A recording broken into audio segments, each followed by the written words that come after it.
It says it's recording. Oh, I guess I didn't hear it. That's weird. Also, I discovered the noodles are different. I can't hack it. Oh well. Pour hot water in it. Just pour hot water in it. I know, but I took the noodles from the other one, I broke it in half, and I split it into 2 bowls. Oh. Just have it. It's fine. It just have to be the other noodles. Oh, we forgot to tell the people hello. Hello, everybody. Is this thing? Welcome to our social distancing mukbang. I'll show what I have while Rachel's still cooking hers. Oh. Indomie. Ooh. A broken fried egg. For beverage, yogurt soju. Oh, nice. This is my favorite brand. Other yogurt soju it's not as smooth as this. And I added extra more. What's this called? It's like this. And you pour it in. It's strawberry. Hey, Feng Trail. What's that thing called that I put it that we buy at Walmart that's small? What? Wait, repeat. What's that yogurt drink that I buy? Yakult. Yeah, Yakult. That's what I put in here. Thank you. Oh my gosh. You got her drunk already? I didn't even drink yet. Hey, Rachel. Rachie. Tell her hi. Rachel. Hola. Yeah, come in the frame. I'm camera shy. Therefore, it's only my hand. Arms allowed. Excuse you. She looks skinny. I know. What? Girl. Say you look skinny. She's looking. Uh-oh. Hey. Kevin better watch out. Kevin better step up his game. All the boys start hitting. All the boys go holla. All 7 of them in our class. Okay, so this one I've already mixed. It's the hot chicken, not sponsored. The spicy one. Originally, we were going to do this in person, but then the world had to go play some games with us. So here we are. I'm in another state. But we'll make it work. And then I want to try both, but my stomach's not too big. So we are going to do the carbonara as well. This is recommended by my friend Victoria. This is your first time having it? Yes. Yeah. I've had the chicken one though, or the spicy one. Okay, so the sauce coming out of the carbonara one looks the same. Yeah, but then you added cheese powder. Oh. Since our last video, what has happened? We entered summer semester. Mm-hmm. And we take like 3 different clinics, but we all talk about the same thing over and over again. That's true. But I guess it's important if we keep talking about it. But It's just hard to stare at a screen where everyone's just a square on the screen, you know? yeah, my head be hurting. Here is the carbonara one. Carbonara. I like the bowl. Yes. Very Asian looking. Kevin's bowl, so. Oh. Okay. And I also made myself a salad. Health as well. Health as well. And also, my beverage is truly blueberry and acai hard seltzer. Because they were Did they card you? Yeah. And then when I left, the guy was like, "Have a good day, little sister." So, okay. Which one? I'll try the carbonara first. Yeah. Be able to taste the carbonara.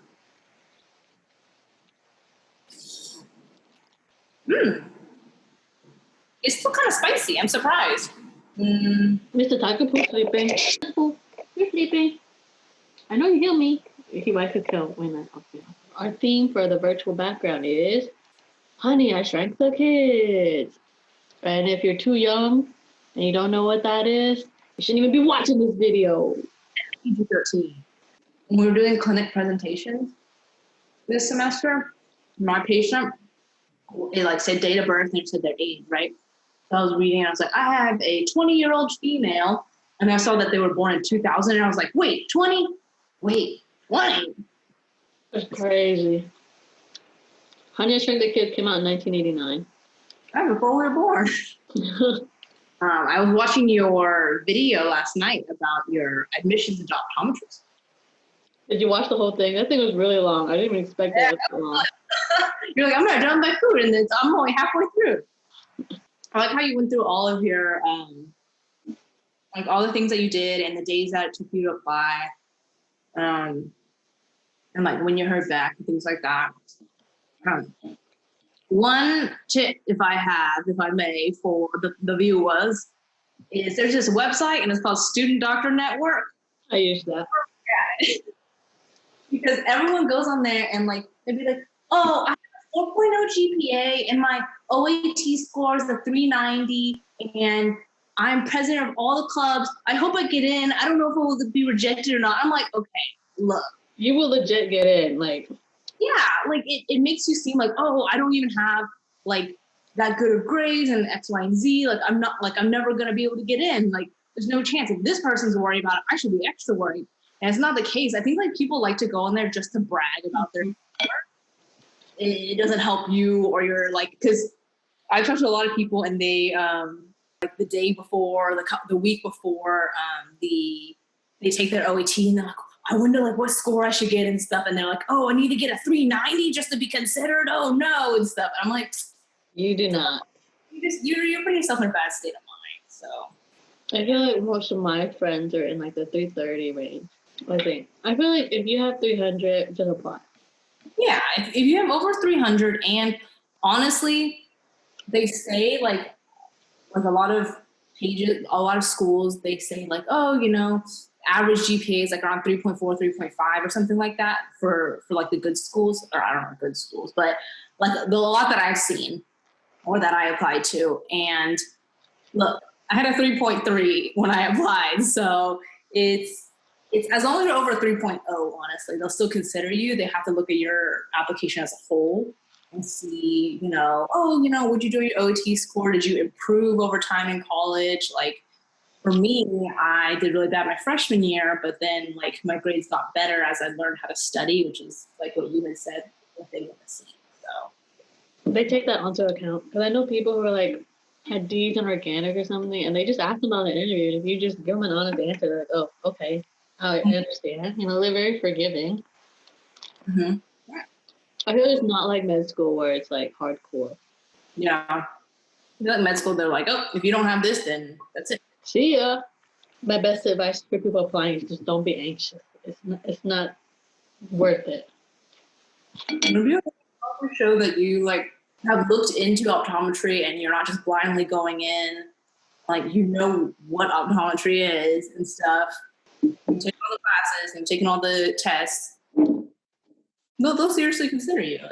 I think it's definitely in the last few years become a little less competitive as well. And definitely the interviews, you know, they kind of, if you're there, obviously not everyone gets interviews. So if you're there, you're already pretty high in their books and you just got to see. For Houston, I think they said 800 apply. I forgot how many they interview, but they don't interview that many. So if you get an interview, that's a good sign. Plus, Rachel's GPA was on the low side, but she's like one of the smartest kids in her class. So GPA don't matter. Rachel knows way more stuff than I do. When I'm confused, I just go to Rachel. I mean, I think one thing that helped too for me, having some work experience too. So the place that I worked at, I kind of got an exposure to pre-test, and then I also was able to scribe for the doctor. So like in the room hearing her say different things. I don't know if this is true, but I'm sure there's someone that came into optometry school that didn't know what myopia meant, right? Until we got to that class. So, you know, like it does help for the work kind of thing. And I liked it. And, you know, you make a couple extra bucks along the way. You work there long enough, sometimes they give you a raise. Mm-hmm. One of our classmates, she worked at an office, and when she got accepted to optometry school, she got a free pair of like glasses. Like the doctor like wanted to congratulate her and gave her like whatever she wanted. So wow. They got benefits out there.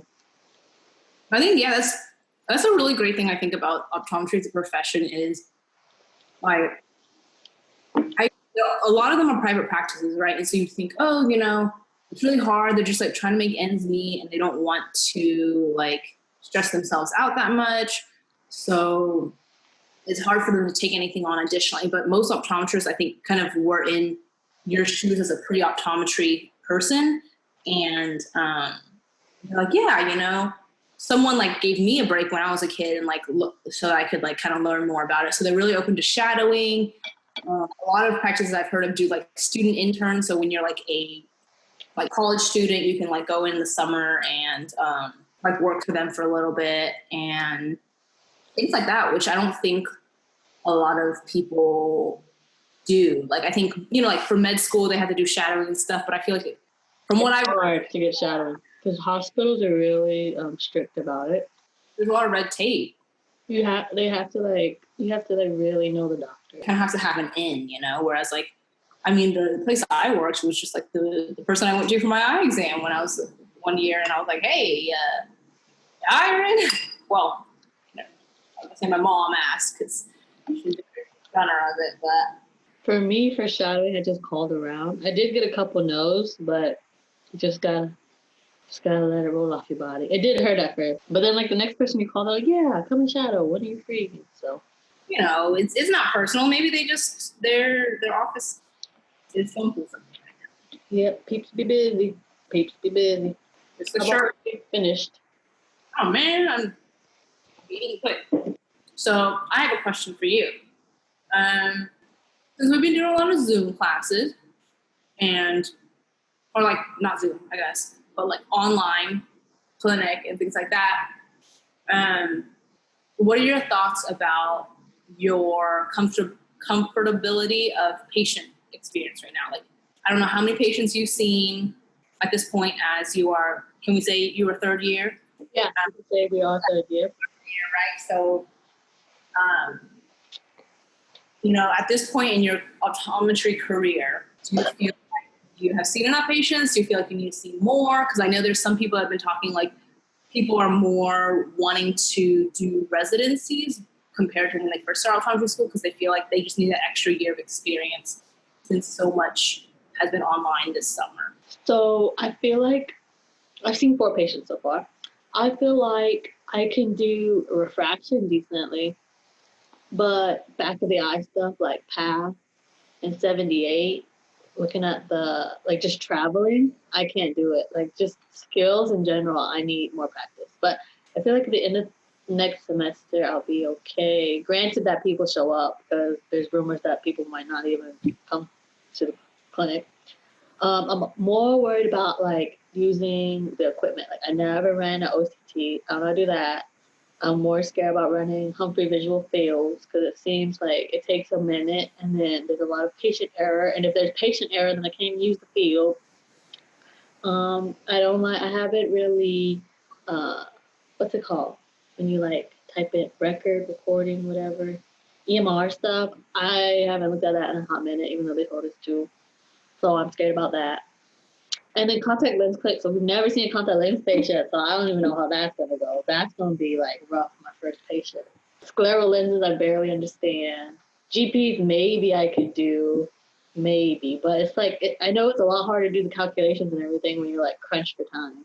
Yeah, we learned a lot of it like in our classes, but we've only been able to apply it. So yeah, I feel like I forgot a lot of contact lens one because we've been doing so many GP sclerals right now.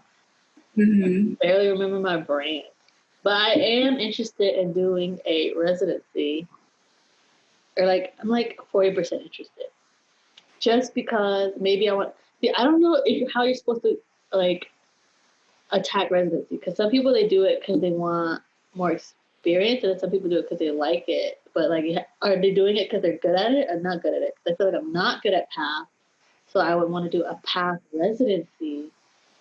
To learn more about PATH. But Dr. Martinez says we need a 3.2 or higher, and I have a 3.0, so excuse me. But they said recommendation letters are most important. But I'm like, I don't know anybody who's gonna give me a recommendation letter, so I gotta go suck ass next semester. It's kind of like applying to optometry school, right? It's not just the GPA, and I'm sure they're gonna, since they've been doing a lot of pass fail, at least at our school, and clinic hasn't been, they used to rank like, oh, your performance in clinic was like a 1 to 5 and things like that. But since we haven't been there, they've been doing it like 1 to 3, and I think they're not weighing in as much.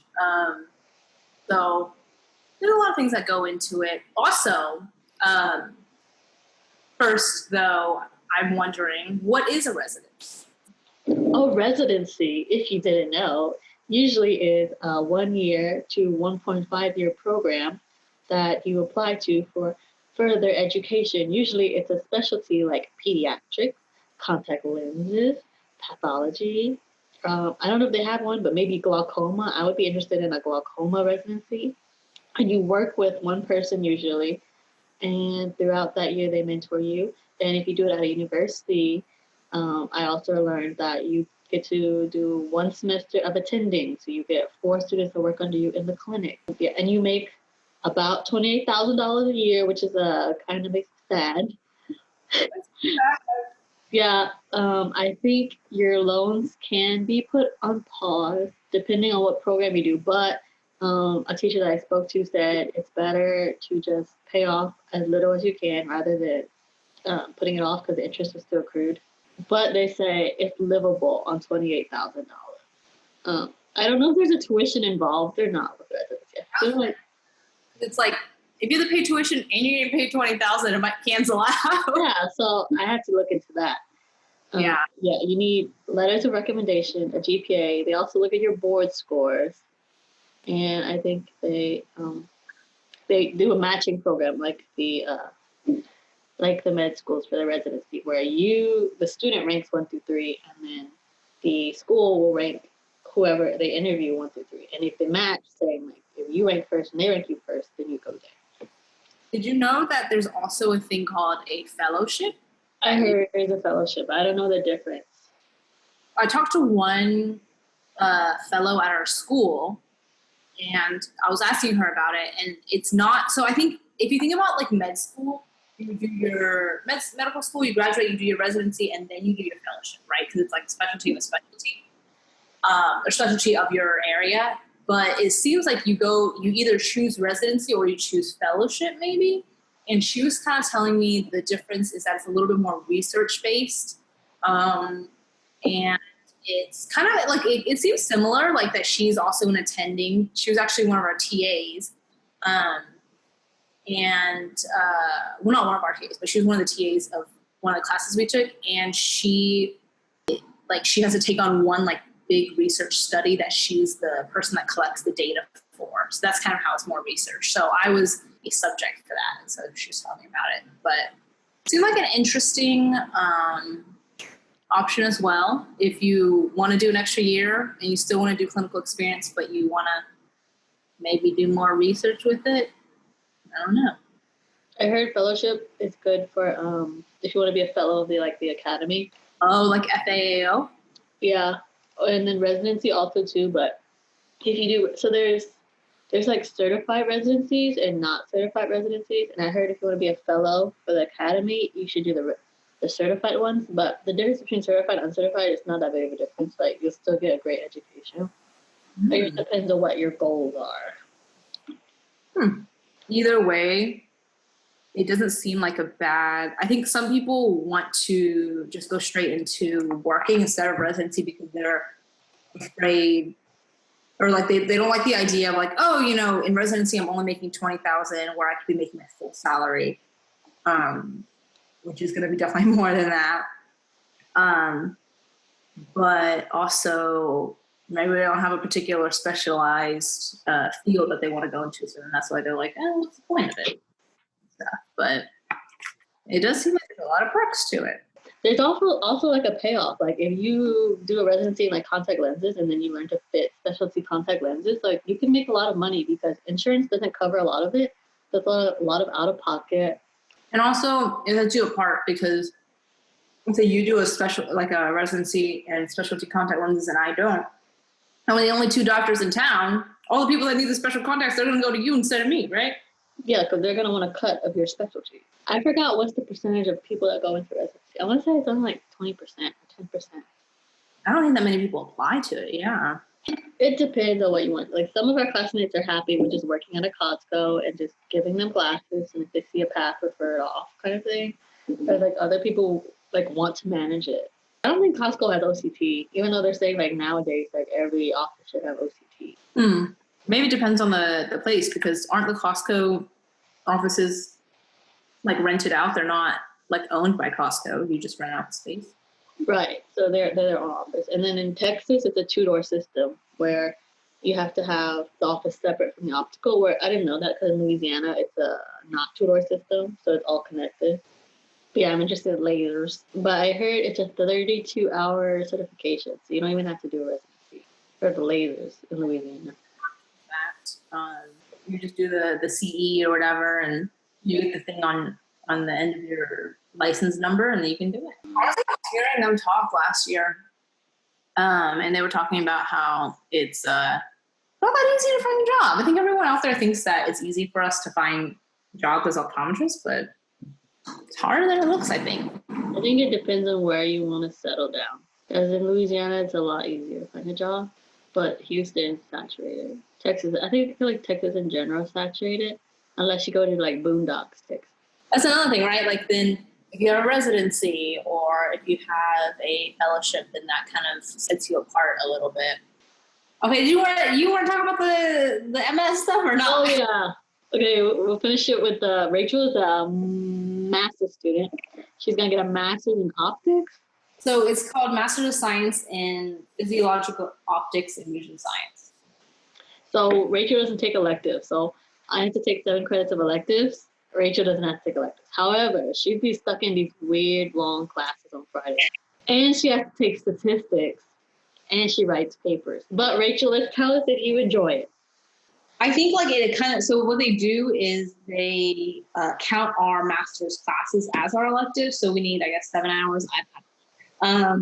And so I took an experimental design class and a like biostats kind of class. And so experimental design, kind of going through papers, and like we ended up writing a grant proposal, like a pseudo grant proposal, not one that we actually submitted, to kind of get experience with that. And then also the statistics one is one that kind of tells us different tests that we might use in our own thesis. And we also take those classes with PhD students here at school, not here, but at the school. So it's similar in research looks and stuff, right? But I think overall I still like it. The classes themselves aren't as fun as the research part of it, for sure. You have to apply to this, right? Yes. So the way that it works is I started out at the end of your first year. Most schools, well, not all the schools, but a lot of schools that have research facilities, optometry schools that have research facilities will have this thing called the T35 research summer fellowship. And you can apply to that as after your first year or like during your first year for it that summer, because most, I don't think all schools are like this, but most first years, the summer afterwards, you have off. So you can go work on optometrist's office, you can just go on vacation, or you can do this. Victoria chose vacation. And so it's pretty much you get paired with an advisor, and the advisor will kind of have an idea of what their main lab is on. This professor might be known for looking at keratoconus. This one might be known for looking at diabetes and things like that. So myopia control. Myopia control is that's a big one. So you work with them for the summer and you collect data. You kind of go in at their schedule that they coordinate with you. And at the end, you get like a poster and you present it. And it's kind of like how, I guess, conferences present posters where you have like your methods, your details, and everything that happened. And that's that. But at the end of it, they also ask, oh, would you also be interested in doing the ODMS program? And they talk about it throughout the summer too. Oh, and we also have one class then. We had one class during that summer. And it was just kind of like basics of what is research and stuff. And they tell you like, this is like something that you shouldn't do. This is human experimentation, has a lot of rules kind of thing. Like ethics in research. Mm-hmm. So like, one side note could be like our professor told us about there's this, there's a lot, you can look it up, and there's a lot of experiments that they take care of. Tiger! They take care of a lot of, or they have experiments on a lot of groups that are easily taken advantage of kind of thing, right? And so then that would be, you know, either military, there's a lot of like prison experiments or like people groups that are experimented on. And they're like, that doesn't fly anymore. You can't do that. And so, like, I'm trying to think of one example that when they were talking about it, it was really crazy. One of them that I had heard about before is like the syphilis experiments, where they went in and were experimenting.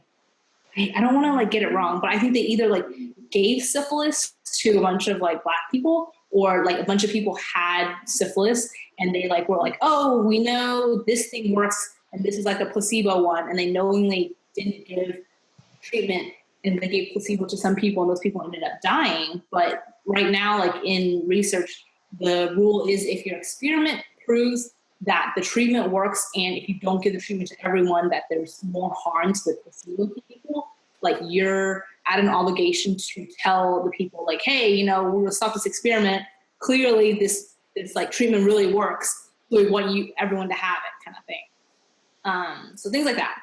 But yeah, so we did that over the summer, and then I talked about the MS program, and you continue with the same advisor usually, and you take 2 more classes, and you collect a little bit more data throughout the few years, and then at your 4th year, you do a thesis defense. So it's kind of similar to grand rounds, which is, I'm not too sure either, even though we went to some of them, but it's like you find one of your patients and you present it. Mm-hmm. You're like, oh, this patient has something wacky. Everyone learn about it, and you can ask me questions after.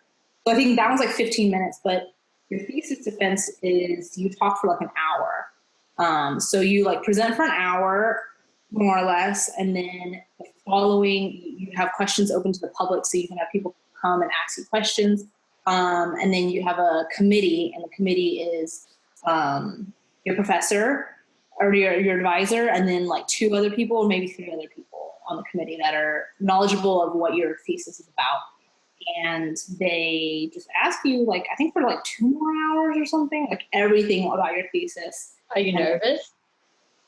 I mean, hopefully I'll know all of it by then, but right now we're at the beginning of it. So for me, I think it's like it sounds kind of scary, but I feel like usually when people ask me questions, I, like at least in class or in clinic, I'm like, I can like reason my way to something that they'll be satisfied to hear, and I won't just be like, I don't know. So I can just like fudge my way through it a little bit. But yeah, so that's the main thing. The big thing right now for me that I have to finish is now my thesis. Several pages long. Not several pages, like several sections. CJ told me that it was like supposed to be 100 pages. I don't think it's that many pages, but we don't know. Watch it 100. Yours is going to be like 50. You better present before CJ. Yeah, I don't want to go after him. But yeah, so it's like one publication, your methods, and your background. And I finished my publication and working on, I'm actually doing 2 publications. But so 2 experiments, kind of like the papers we've been reading in class. One just on background of the thing I'm studying, and then my methods of how I did the experiment over the summer. And this didn't increase your tuition, correct? Correct. So this is one of the benefits is, so the first thing is your summer research, the T35 one. When I took part in that, there is a research stipend. I don't know if that's what it's called, but they give you $6,910, I think. Whoa. For the summer. And you can use it for your like living expenses. You can use it to go play. You can use it for food, whatever you want. And then they used to do stipends for like master's students in the following years, but I think they stopped doing that.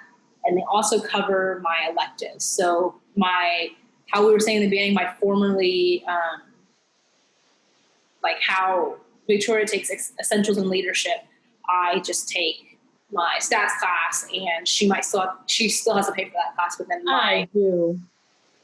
Yes. So that's really good that they like help cover that cost, and it's not a huge addition onto my workload because they use some of my optometry classes to overlap so that I'm not spending an additional 2 years after optometry school to complete this master's. It's pretty integrated, so the only things I have to take are those 3 extra classes and write that paper. So I don't know, I like it.